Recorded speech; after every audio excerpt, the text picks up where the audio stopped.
Hello everyone and welcome back to another episode of Timber and Stone. We're progressing. That's about as far as I can really say about everything right now. And there's some skeleton. There's always skeletons.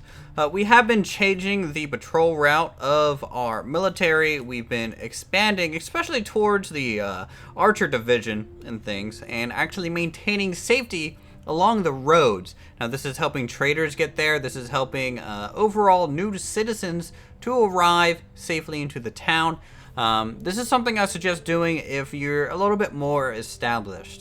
Patrolling the roads can be dangerous. You know, you're away from reinforcements, you're away from your supplies, and if you get overwhelmed, you could die if you do so. Oh, we have a little trader coming into town now, actually, which is pretty cool.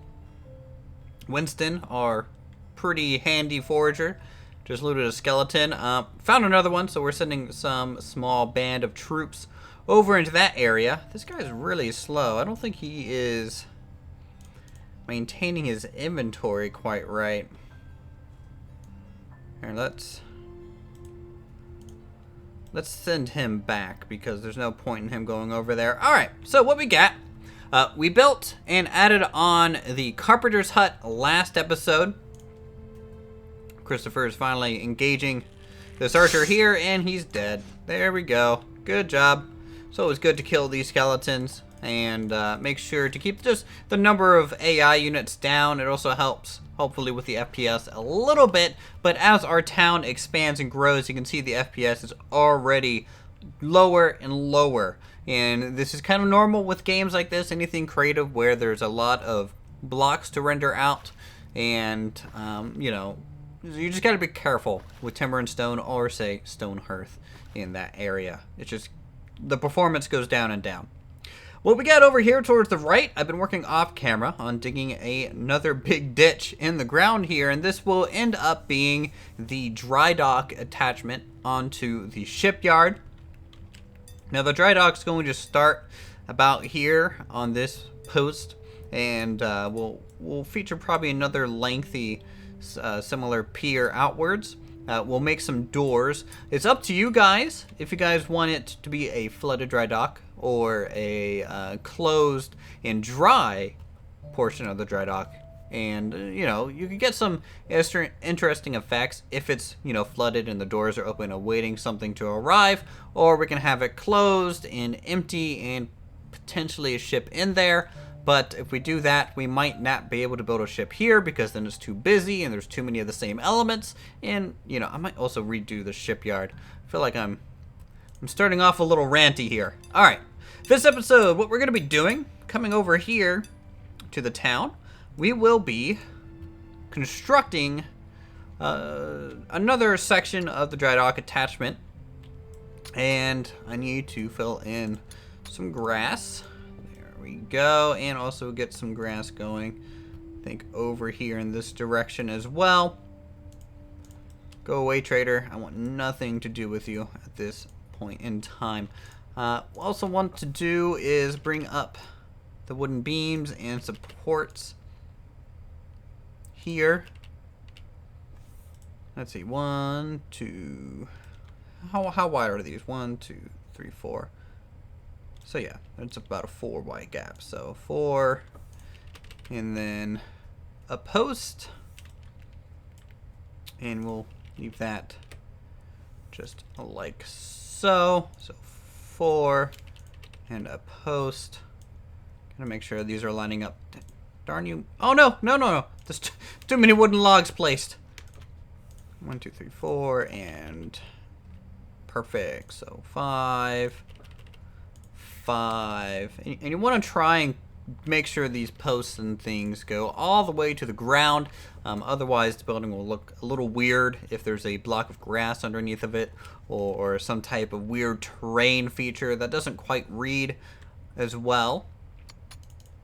So construction terrain, we need some stone, which we have plenty of currently. Let's go about yay high there, and we can bring this all the way around at this point. being mindful of the great stone that does get laid here along the edge. All right, walls and great stone. All right, so it is 5 blocks tall for sure. No, I don't want any more copper. We already have like hundreds of that stuff. We have been upgrading the militias. Awesome weapons and tools. It's been a great time to be here in our wonderful town.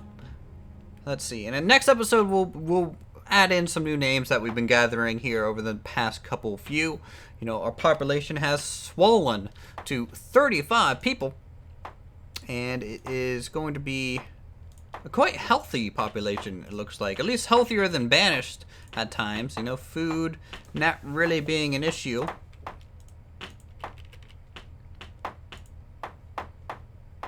1, 2, 3, 4, 5. Actually, I might have to leave that and make a nat match. Alright, there we go. We get some of that. We get some great stone here. That goes up 5. This goes up 5. And then that should, in theory, leave a gap for our planks. It looks like it does.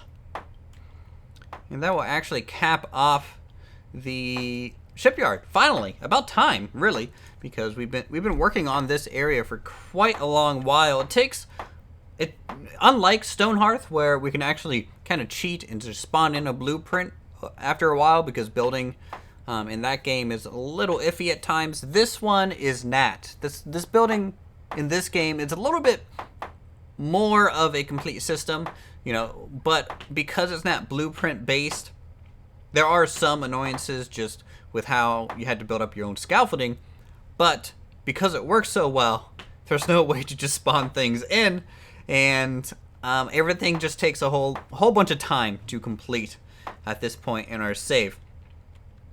But what I want to do is get a construction walls. Let's get a cool foundation for this building, I think. Yeah.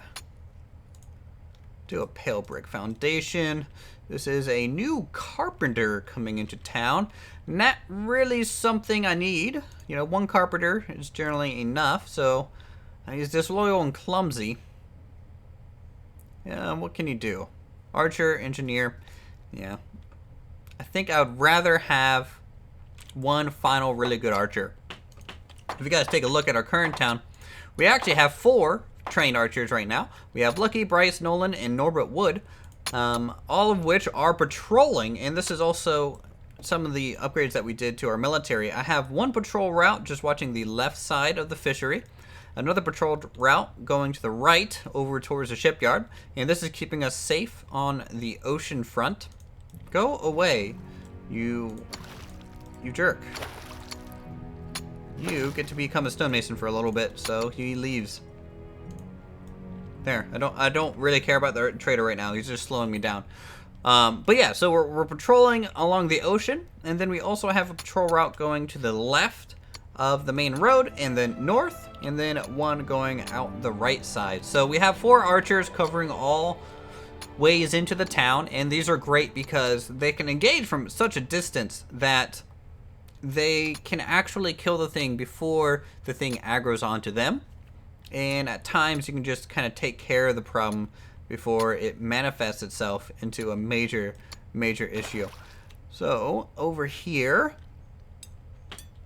we have this pale brick foundation going down. This structure being attached to the shipyard. This might as well be some type of large storage barn facility attached here. In fact, we might even have to do another one on this corner. And this is really just a filler building. 1, because our barn over there is also full, but because there's not many professions that I can attach to the shipyard itself. I wanted to do the carpenter, I wanted to do the engineer. Taking a look, I don't think there's much more that we could do. Stonemason doesn't really make sense. I mean, it's a wooden ship. Fisherman, maybe. Wood chopper, no, wood chopper would be kind of along the town edge. So I think we're pretty much stuck with the wonderful engineer and some storage barns. And we might even build some type of shipwright building. You know, the carpenter add-on doesn't really have that shipwright essence onto it. It's not fancy enough. So, flooring, we will do... I think we'll do flat stone, because this is kind of a large storage barn-like structure. And, in fact, we'll kind of dig out this. Because it can actually bump up to the side. I'm going to shift some miners over here. And that should take care of that problem. I hope you guys have been enjoying the way we've been handling these episodes. We've been doing about 10 minutes of hanging out, chilling, telling you guys the plan, and then we go into a speed build, which we're about to go into. And during that time, we'll go ahead, finish up this large storage unit. This is going to be a 2-story like structure. Part of it, of course, will probably overhang and interact with the path along. And we might even change some things here. There could also be a staircase to allow an access point into the shipyard so they don't always have to go to the ocean side. You know, having more than one path up is always a good idea. Because currently there's only this corner here. You can also take the path up onto the upper decking and go around. But I wouldn't mind another direct kind of connecting point there. I don't think that would look too bad. And I also, before we get into the speed build, because it is becoming nighttime and it'll be a little harder to see for you all, I want to show you, I think, how far this town is going to grow and become over the season. And it's a long process, so this is going to be a long running series for the channel. But you can see we are about here. Now, what I want to do is, one, double it. So it'll be out to here, and this is kind of the main town area itself. The village, the professions, some of the housing, a tavern, maybe. And then at that point, we can cap off the right side, start working some additional buildings over here. I think the stonemason's going to go over here as well. And we will start worrying about walls. And once we have the walls starting to form, we can think about like the military academy. We can think about some other civic buildings that will go into the town, and I'll probably need your guys' suggestions as to what exactly, like a town hall, or maybe you want a castle or a keep. Up to you. It's kind of a rich town, or will be city eventually, so a castle might be warranted. And we'll go from there. So let's go pretty much straight into the speed build. We'll get this thing built out, and then we can hang out and maybe see if there's any goblins to kill.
Alright everyone, so here we are after the nice speed build section of today's episode, and as you can see, not much, I guess, in terms of a lot of structures being built. It's really takes a long time to do what we're doing with the dry dock and the shipyard, digging this stuff out, even if we have 6, 7 people mining, building the walls back up. And overall, just kind of waiting for things to progress. You know, it has been 10 or so in-game days since the previous time we spoke to each other. And really, I did change a lot if you think about it. You'll probably immediately tell that the shipyard has been updated. I went ahead and dug it all out from the previous version and re-laid out the gentle slope of it.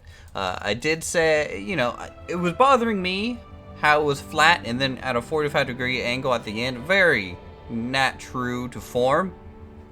So what I did was step it out a little bit, and this provides a much more gentle slope over a longer period of time.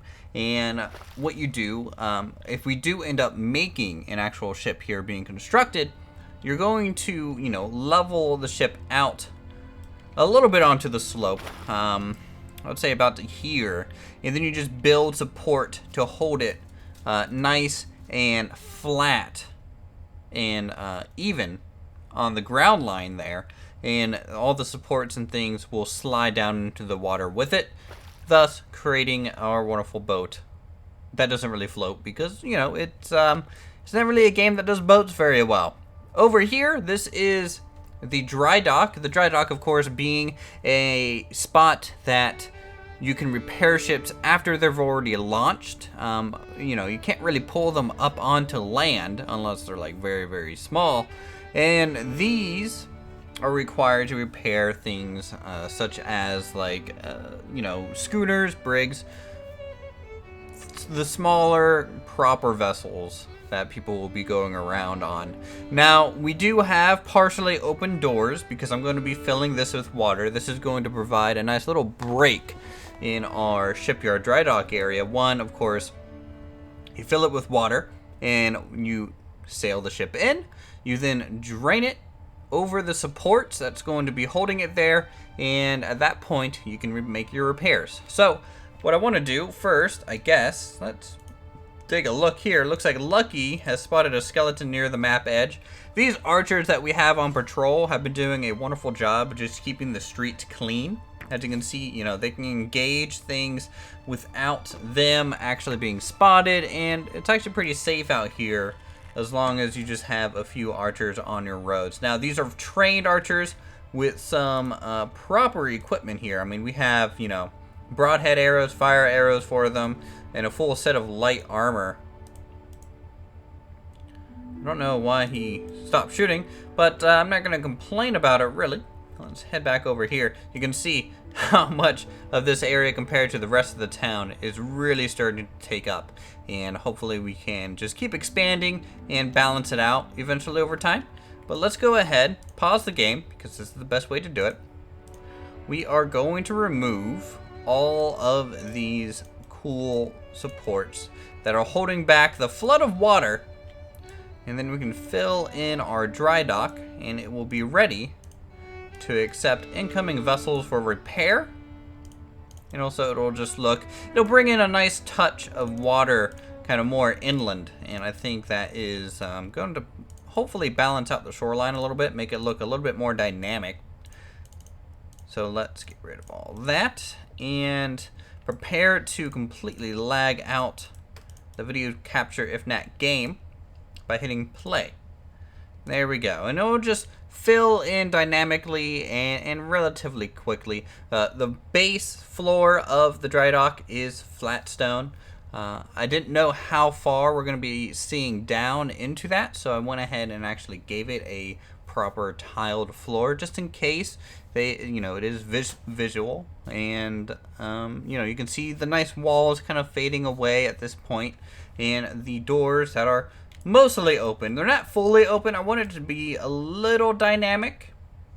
You know, obviously you can't fit quite the full width here. It should be fully open if they're actually fitting something in that wide, but maybe right now they are just now opening it or preparing to drain it so they can put supports. Who knows?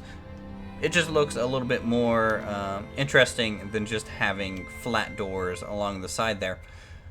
Other than that, what we have over here, this is kind of a storage barn that's attached to the shipyard itself. Now, we will be adding like crane supports, pulley systems onto these structures eventually. In fact, if you look over to the carpenter's hut, it even has a potential pulley system being constructed here. I haven't quite figured out how I want that to look yet, but hopefully once we get that, we can get it to match the other areas. But yeah, this is a nice large storage barn. You know, obviously not as large as the main one, but I'm using a fieldstone because fieldstone has this nice moss kind of stuff growing on it. It looks like it's around more moisture than normal. Now the interior, of course, we have some stuff in here. We can always add more as needed, but plenty of masonry, some stone, some log storage, you know, things that we kind of really needed. It has 2 floors. Threw in some wheat, some straw, just because that kind of stuff kind of catches up to you in the long term. But when we make our proper farming area, hopefully we can remedy that. But you can I just really like how everything is turning out, and I hope you guys are too. All this density, a whole bunch of layering between the upper path, the lower path, overhangs, the broad roof tiles, and the buildings getting taller the farther away from the shoreline is just providing a nice effect. You know, you get some nice open areas, and then you get to see all these other buildings behind it. It looks very believable in my eyes. So, looks like Lucky has re-engaged that skeleton. Or not. You know, we'll just tell him to charge. It's fine. It's not bothering me none. Oh, okay. Now Lucky's gonna take the shot. Good. Shot him right in the ass. And I think with that, we might end the episode here. So, if you guys are enjoying Timber and Stone, feel free to subscribe to my channel for more creative goodness such as this. And if you want to see how all of this has been made so far, go ahead and check out the rest of the playlist on the channel. And you can hopefully learn a bit about this game and hopefully survive because it is pretty harsh. So until then, thank you guys so much for watching, and I'll see you all next time.